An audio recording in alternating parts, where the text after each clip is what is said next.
Hello, my beautiful friends. Welcome to episode 3 of Pain to Joy. I am Danielle Suddy, and I'm thrilled that you are here today.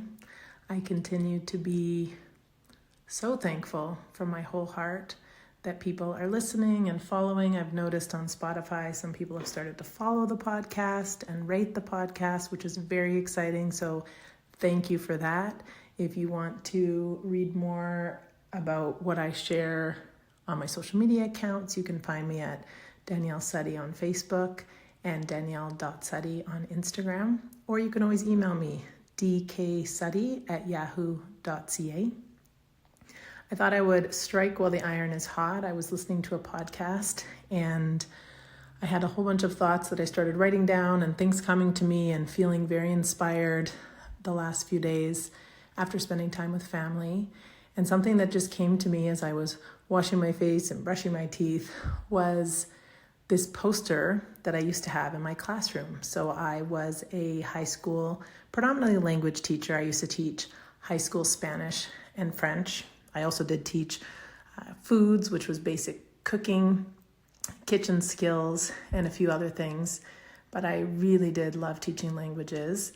And there were posters all over my classroom. I had gotten some at, I think the store is called Scholar's Choice. And some of them were in Spanish, some were in French, some were in English. I had postcards and photos up of my travels to places like Spain and France and Italy and Australia and places that I love to visit and places where I think I've left little pieces of my heart.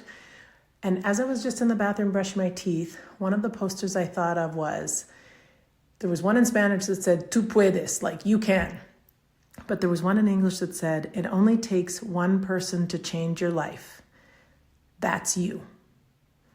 So it only takes one person to change your life, and that person is you. And so on our last episode, I shared that through the Landmark Forum and grief journaling, I really started to break myself open to things that I needed to grieve in my life. I needed to grieve the life that I had pre-accident in 2010.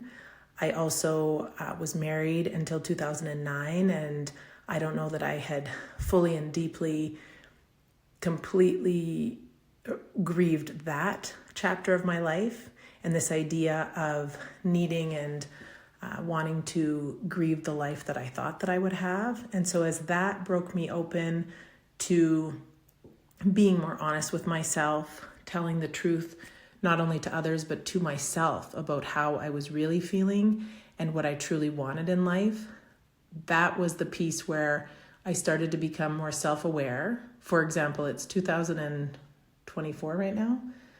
I was not the same person when it comes to self-awareness, knowing myself, knowing my needs, my wants, my desires. I've mentioned on previous episodes that I would consider myself a recovering people pleaser. And part of that, I was never at this extreme, but it makes me think of Runaway Bride, that movie with Julia Roberts. And if you're not familiar, throughout the movie, it shows that she likes a certain type of egg, but the certain type of eggs that she likes to have for breakfast, for example, are always the type of eggs that her boyfriend or partner or husband liked, or maybe it was fiance. And although I was never, I don't think that bad, quote unquote, with my, maybe I was, but with my codependency or with my people pleasing, I remember seeing that movie years ago without realizing why I identified. But it was this idea of not knowing who I truly was. And therefore, if I don't know who I truly am, then I don't really know where I want to go in life or things that I want to do or experiences that I want to have.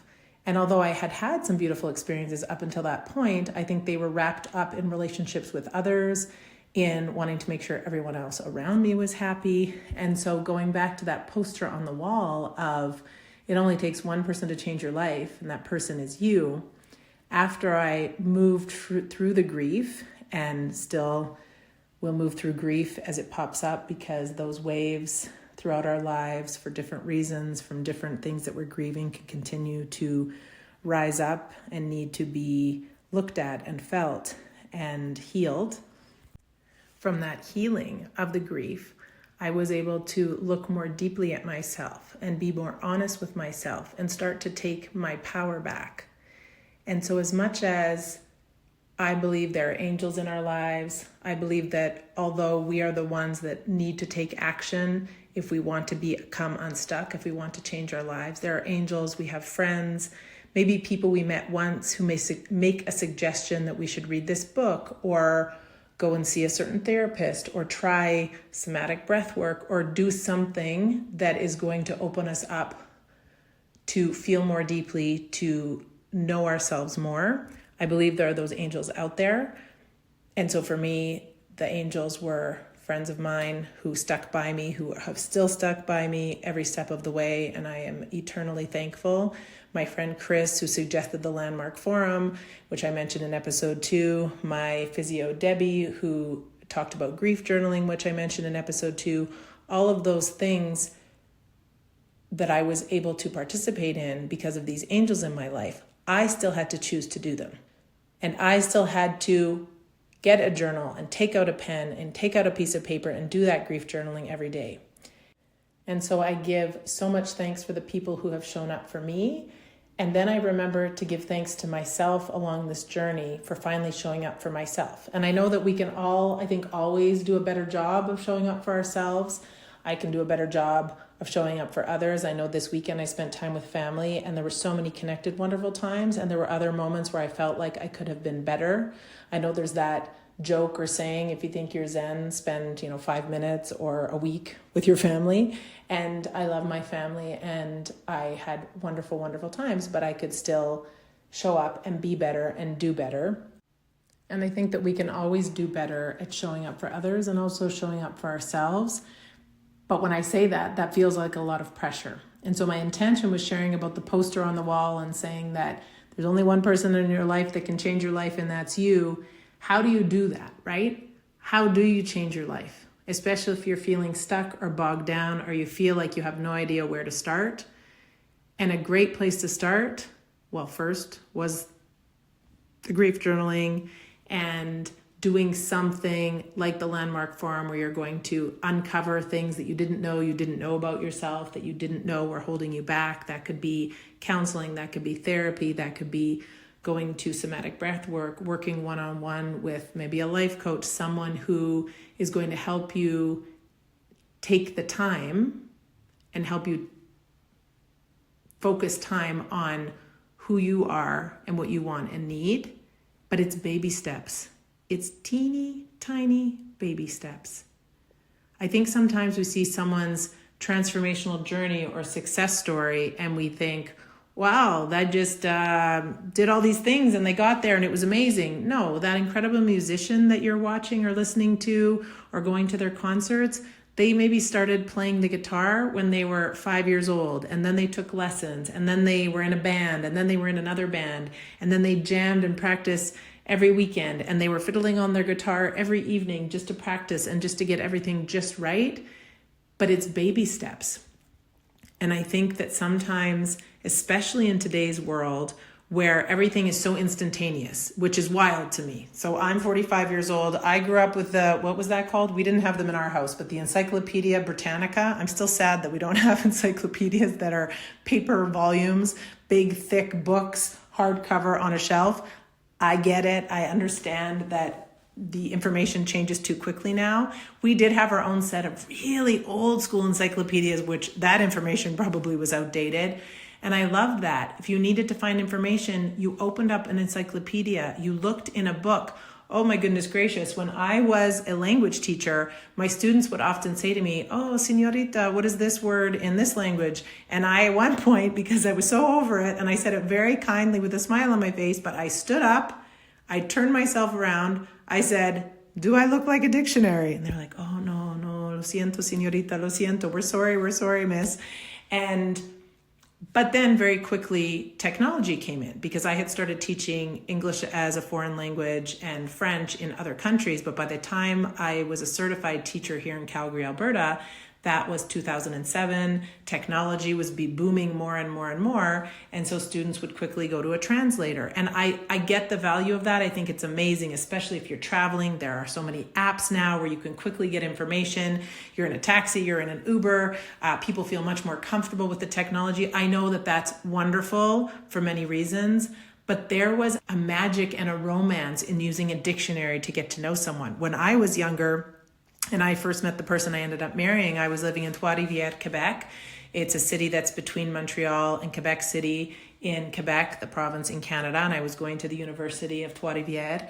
And I met someone who was from Spain, and I got a dictionary and he got a dictionary. And yes, he spoke English, not super fluently at the time. I spoke no Spanish when I met him. And to be able to hold and touch a dictionary and have to look up the word and understand alphabetical order in a dictionary. I know that when I last taught back in 2015, I was in elementary school, and I remember the students had no idea, the idea of alphabetical order in a dictionary. And I share that because it was baby steps. When I met this person and we didn't fluently speak each other's languages, I spoke no Spanish at the time. It was baby steps to communicate with each other. It was baby steps to get to know each other, to take out a dictionary and point at a word and figure things out. That was exciting and that was wonderful. And it allowed the body and the brain time to catch up. And so it's the same if we're unhappy where we are in our lives and we want to create new habits and new patterns. It's baby, teeny, tiny steps. If I say to myself next Sunday night, I say, okay, tomorrow night, Monday, I'm going to food prep all of my food for the rest of the week. And I'm going to go to the gym. And I'm going to go to the swimming pool. And I'm going to go grocery shopping before I do the food prep. And. How many of those things, one, do you think are actually going to get accomplished? And two, how sustainable is that? It's not sustainable. But if I say, okay, tomorrow I am going to begin making sure I go to the gym every Monday. And that's one thing. Because to try and do 10 new things is tricky, because in order to build this habit, you want to do it over time. And I say that as someone who, after a car accident years ago, there were times on my healing journey, multiple times, where I had pain flares and was stuck in bed. It was challenging to leave my bed. It was challenging to be outside of my bed in the room in the darkness. And it was difficult to walk at times. It was difficult to put one foot in front of the other. My brain was so tuckered out and so tired. And so there have been times where I am now currently back in my condominium, and it sits on sort of a one bigger sort of city block, and maybe medium-sized city block. But I remember I would first just walk. So say the block has 4 sides. Say it's a square. I would walk maybe half, not even. Maybe I would just walk a quarter of that one side of the block, one side of the square, and I would come back home. And then the next day or the day after, if I felt like I could handle it, I would walk a little bit further. And then the next day or the next day after that, once my brain had recuperated, I would walk a little bit further. I remember once my younger brother was visiting and I was going to try and walk all the way around the block, and I had worked up to it. So I held onto his arm and we slowly walked all the way around the block. Eventually, in this sort of healing baby steps process, there were times where I was going to say, thank the Lord, hallelujah, there's a Village ice cream down the street. This is a local ice creamery. They make delicious ice cream. And I am very blessed and very lucky and very thankful that there is one down the street. But that is about 4 or 5 blocks away. And I remember making videos and celebrating myself on multiple occasions from 2012 into 2020, 2021, where there were times where I couldn't walk to the ice cream place, but once I could walk to Village, that was a celebration. And it takes patience. I'm not saying it's easy to be patient when you're developing a new habit. I'm not saying it's easy when you want to change your life and it's not happening as quickly as you would like. Maybe you're moving through a heartbreak and you really feel like, oh, how long am I going to be stuck in this? How long is it going to take to heal? Maybe, unfortunately, you have a broken bone and you're wondering, how long is it going to take? What I know to be true is, if we can cultivate patience and we can take the baby steps necessary and we can follow whatever the rules were, or whatever the doctors are telling us, or whatever the physios are recommending, it's worth it to be patient. And there is joy in the journey. And I think where growth is, it's in the uncomfortable. So was I thrilled when I knew I desperately wanted to have Village ice cream, but I couldn't walk those 4 blocks? No. But if I started on a Sunday and I walked a little bit and then I walked back home, I thought, okay, tomorrow I'm going to go a little bit further. By Friday night, when I could walk all the way there and walk all the way back, or maybe it was 2 weeks later, I am going to tell you that ice cream tasted so much sweeter. And I was the one that was changing my life. I was the one. I had help with the ice cream motivating me, but I was the one changing my life because I have to put one foot in front of the other. I had to say, okay, maybe you don't feel like it. Maybe you're in a lot of pain. Maybe you've had so many pain flares before. And like I mentioned in the last episode, for years I would go through physical testing and psychological testing for the court case. And therefore, until I learned at the very end, unfortunately it took me a while, but maybe fortunately because that was the journey I was on, I would push myself so hard because I thought I had to do my absolute best. And so I would feel like I would take like 10 steps forward and 15 steps back. And that can be discouraging. That's the other thing. When we take these baby steps, it might be too many baby steps and we might need to back off. My mom recently got a knee brace, and the first day she got it, she told the guy that she was going to go on a hike that day. She wasn't planning on wearing the knee brace. And he said, oh, not with the knee brace. She said, no. And then one of the first days she wore it, I think she wore it for about a half an hour. And they probably said, wear it for half an hour. And I said, oh, geez, if I had known you got the new knee brace and how long you were going to wear it, I might have invited you to wear it for 5 minutes around the house and see how you felt. And then a couple days later, maybe 7 minutes. And is that slow and is that arduous? And do we want to be wearing the knee brace because it's going to help us? Yes. But knowing how her body reacts to certain things and, that there was swelling, etc., it's these little tiny baby steps that are going to help us get to our goals. And it could take days or weeks or years. But just like that ice cream at Village Ice Cream, when you get there, it tastes so much sweeter. It tastes so much sweeter. And so I think I'm going to leave it there today. I want to say that a joy for me continues and has been that, one, I'm showing up for myself. I'm taking the baby steps to continue to create this podcast, to share this podcast. I am going to admit a challenge has been that I had no idea how much I would need to edit. I'm not using fancy tools, but the editing took a lot more energy and a lot more brain power than I thought, hoped, or anticipated. And at the same time, a win, a success is me celebrating myself for having done it.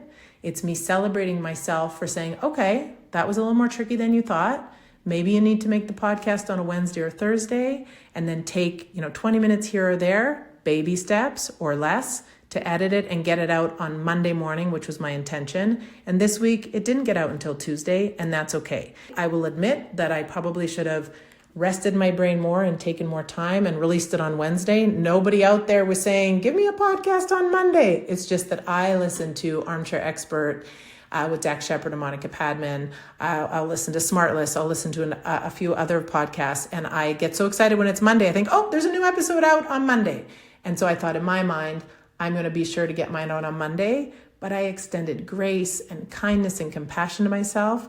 When I didn't get it out, I asked for help. I asked my mom to listen to make sure that it was coherent, because I've learned that if you listen to something over and over and cut out a few ums and ahs here and there, or maybe a story that didn't seem too relevant, I couldn't tell if it made sense or not.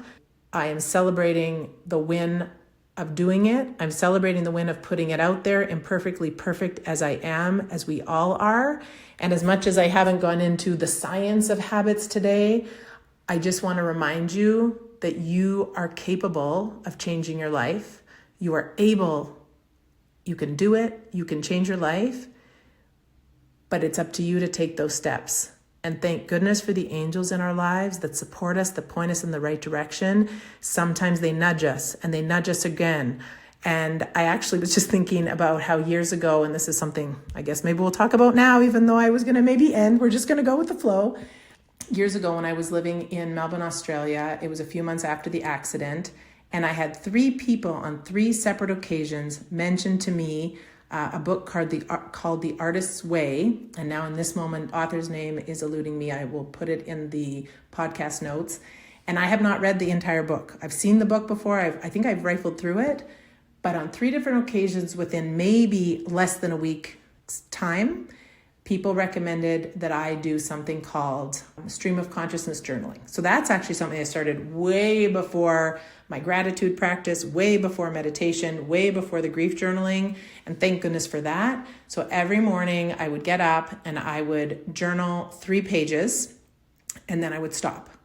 And this idea that I understood it to be, pick up a pen or a pencil and you write. You don't go back and correct your errors. You don't go back and cross things out. You don't second guess what you wrote. It's just stream of consciousness, whatever's coming to mind. Some days it is going to flow like amazingly, like the best flowing river you've ever seen. Other days you might feel a little bit stuck, but it has been such a wonderful practice that I still practice very often, just this stream of consciousness, 3 pages. And I will tell you, I was getting in my own way. When it first got suggested to me, it was a guy named Travis.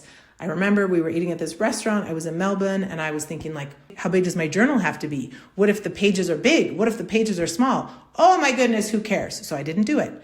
Then someone else suggested it to me. Oh, my neighbor suggested it to me. And then finally, my roommate suggested it to me. And I thought, okay, the universe is winking at you. The universe is nudging you. Somebody is telling you to start doing the stream of consciousness journaling. My understanding is that stream of consciousness journaling, and I like to do it in the morning, it sort of just gets your brain flowing, gets your neurons firing. And my understanding is also that it creates sort of more positive connections and passageways in your brain. And it helps more creativity and more creative flow. And so that's something I've been doing mostly but on and off for years. That's also something I can invite you to do on your journey, is the stream of consciousness journaling, because that is also something that can help you get out of your own way, feel a little bit more flow in the morning. I'm not someone who drinks coffee. That's sort of like my morning coffee. But if you have your morning coffee and your stream of consciousness writing, the sky is the limit for you. As much as I was going to end earlier after a joy, a challenge, and a win, I will say thank you for sticking with me and the way that my brain is flowing these days. This is sort of a stream of consciousness podcast, so it makes sense to me to leave on that and to continue to just express heartfelt thankfulness that you are here, heartfelt thankfulness for you reaching out and letting me know how it's going for you. And like I said, always feel free to message me or email me at dksuddy@yahoo.ca. I've also started to link on Spotify. You can actually click right on the link to my Instagram and my Facebook. And I tried to also do it for TikTok, but I was unsuccessful. So I will work on that. And I am always curious, how is your heart today? Sending you love on your journey, putting my hand on my heart, taking a deep breath in, exhaling all that no longer serves and perhaps never did. Reminding you that you are the creator of your life, that you can absolutely change your life with the right help, the right nudges, the right angels, and the right tools. And I will continue to share tools that have helped me live a more joyful life, week by week, moment by moment. Know that you are loved, you are necessary, and I am so thankful that you are in my life.